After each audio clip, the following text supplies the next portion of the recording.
Hello friends, if you're preparing for your upcoming CQI IRCA lead auditor examination, then this series of practice tests would really help you to clear your exam. I really wish that my hard work would contribute and help you out to qualify your exam at one go.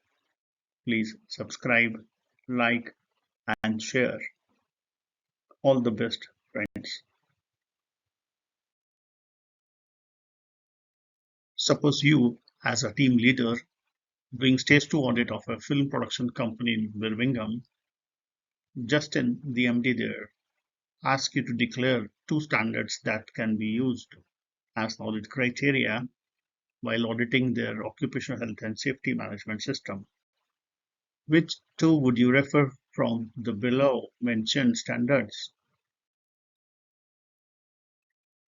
And the correct answer is ISO 45001:2018 and the Conformity Assessment Standard 17021.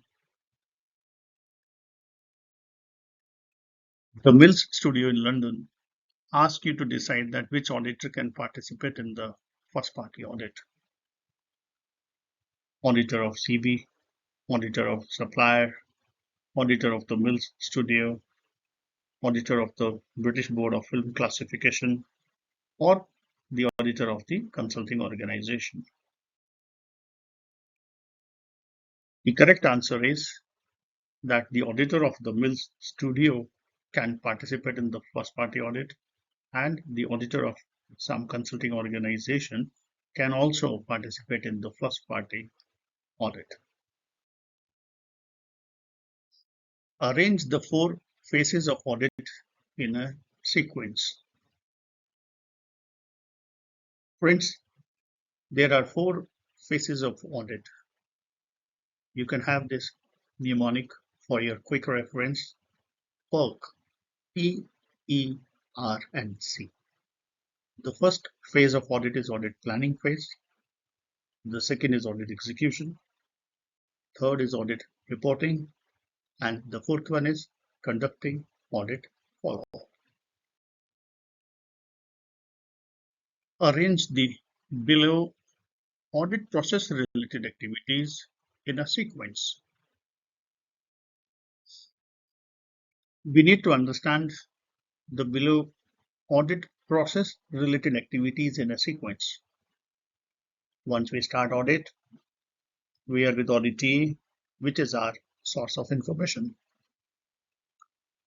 We use our checklist, ask questions, and collect the evidences by means of sampling.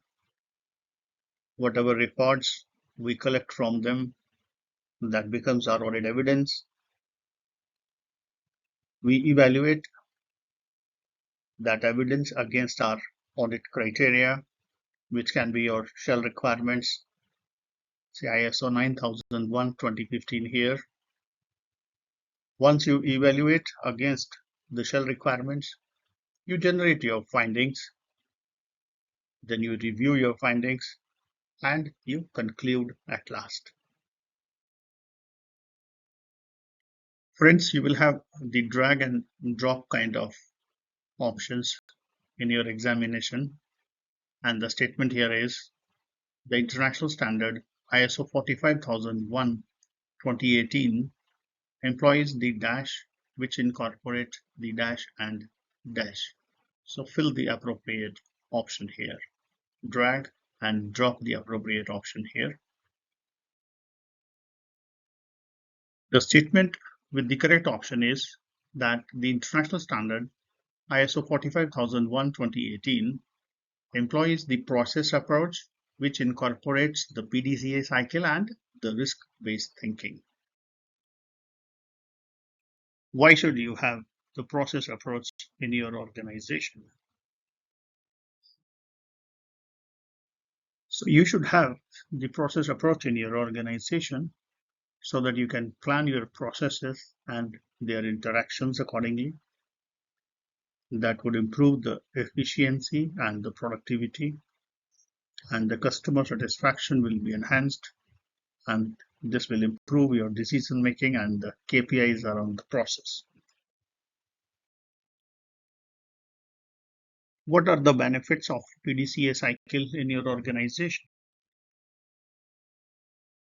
PDCA helps in our organization so that processes are adequately resourced and managed. Opportunities for improvements are determined and acted upon. How risk-based thinking contributes in your organization. Risk-based thinking contributes in our organization in order to determine the factors that could cause its processes and its quality management system to deviate from the planned results and to put in place the preventive controls to minimize the negative effects and to make maximum use of opportunities as and when they arise. Who establish the contact with the auditee before audit? This is the team leader only who establish the contact with the auditee before audit. Why team leader establishes the contact with the auditee before audit?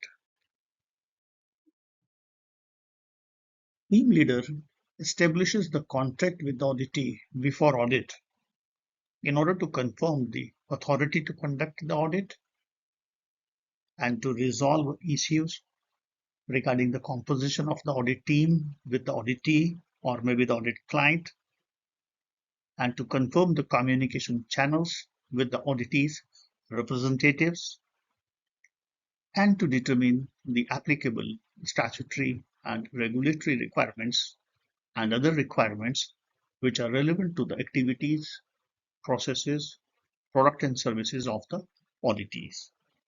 And finally, to make the arrangements for the audit, including the schedule. How do we determine the feasibility of audit? The feasibility decision should take into consideration once we get the sufficient and appropriate information for planning and conducting the audit, we determine that yes, audit is feasible. Once we get adequate cooperation from the auditee, we determine that yes, audit is feasible, and we get adequate time and resources for conducting the audit, we determine that yes, audit is feasible. Why do we review the DIs of auditees before audit? We review the DIs of auditees before audit in order to gather information to understand the auditee's operations and to prepare audit activities and applicable audit work documents. We review the DIs of auditees before audit to establish an overview of the extent of the DIs to determine the possible conformity to the audit criteria and detect possible areas of concern such as deficiencies, omissions, or conflicts, etc. What an audit plan should address. An audit plan should address the audit objectives, audit methods, and audit criteria out of the below options given. What an audit plan should take into account. An audit plan should take into account the audit report related topic, identifications of auditee representatives, any follow-up actions from previous audits, matters related to confidentiality, and the working or the reporting language out of the options given below. Who assigned the work to the audit team?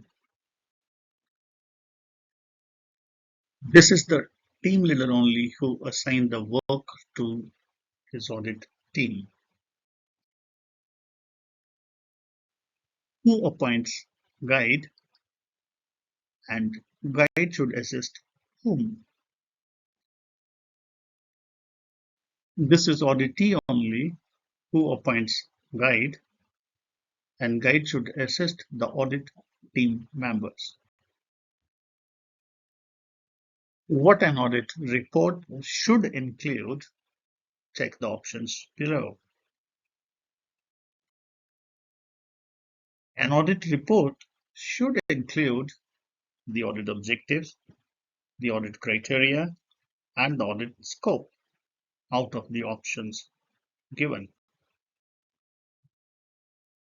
Here you need to understand the language of the guideline standard also. And the question is that what an audit report can also include. Check the suitable answers given.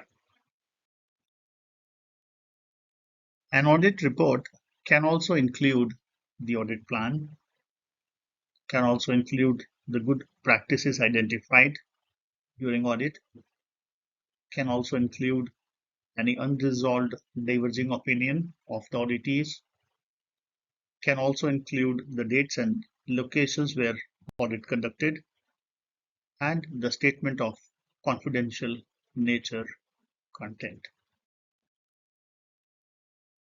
Now, in context to the third-party audit, let us understand a few responsibilities like who approved the CB, who recommend the certification, who maintain the certification, and who award the certification. Actually, this is the accreditation body which approves the certification body. And this is the team leader who only recommend the certification.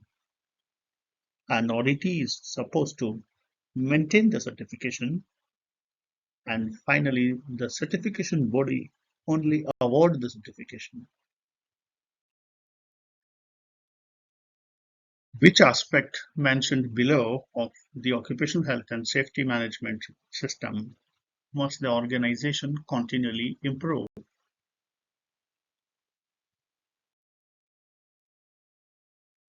In order to continually improve the occupational health and safety management system, the organization needs to improve the suitability, adequacy, and effectiveness of the system. Friends, I'm releasing the next series onto this occupational health and safety management system. Please subscribe the channel, like the videos, and share the videos. This will help to reach the aspirant who is really working hard to clear the exam. Thank you so much.